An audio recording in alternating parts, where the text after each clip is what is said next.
बिस्मिल्लाहिर्रहमानिर्रहीम। हम इस वक्त हाउस ऑफ जेडीसी के बाहर मौजूद हैं और अभी ईद में महीना करीब बाकी है। लोग इतने महंगे जानवर, इतने महंगे हैं, लोग खरीद नहीं पा रहे हैं। तो लोग यहाँ जेडीसी आ रहे हैं जानवर देखने के लिए।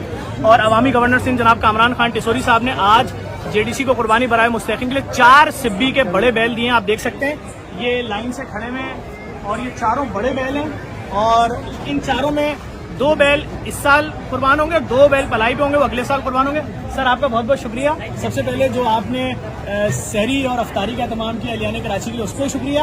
और एक और खबर जो कुर्बानी के हवाले से आप मजीद जानवर जो लेकर आ रहे हैं, कितने ला रहे हैं लोगों को जरा बता दें एलियाने कराची के लिए। भाई अल्लाह ताला बस कबूल करे, करने वाली सारी ज़ात अल्लाह की है।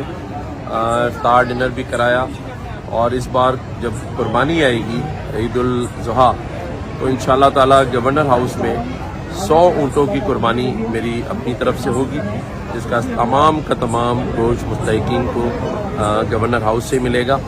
और बस यही है कि जो हम लोगों के लिए कर सकते हैं जितना, उसके लिए कोशिश है इंशाअल्लाह ताला अल्लाह ताला का। सर एक ही दिन होगी या तीनों दिन होगी? तीनों दिन रखेंगे ताकि तीनों दिन लोग आके कुर्बानी में ज़्यादा से ज़्यादा उसका गोश्त लोगों को मिल सके। तो तीनों दिन इंशाअल्लाह ताला ये 100 ऊँट की कुर्बानियाँ होंगी इंशाअल्लाह ताला। सर बहुत शुक्रिया। मैं एलियाने कराची को बता दूँ, लोग यहाँ आते हैं देखने जानवर। अभी थोड़ी देर पहले ही चारों जानवर उतरे भी हैं। बहुत शुक्रिया गवर्नर साहब। बाकी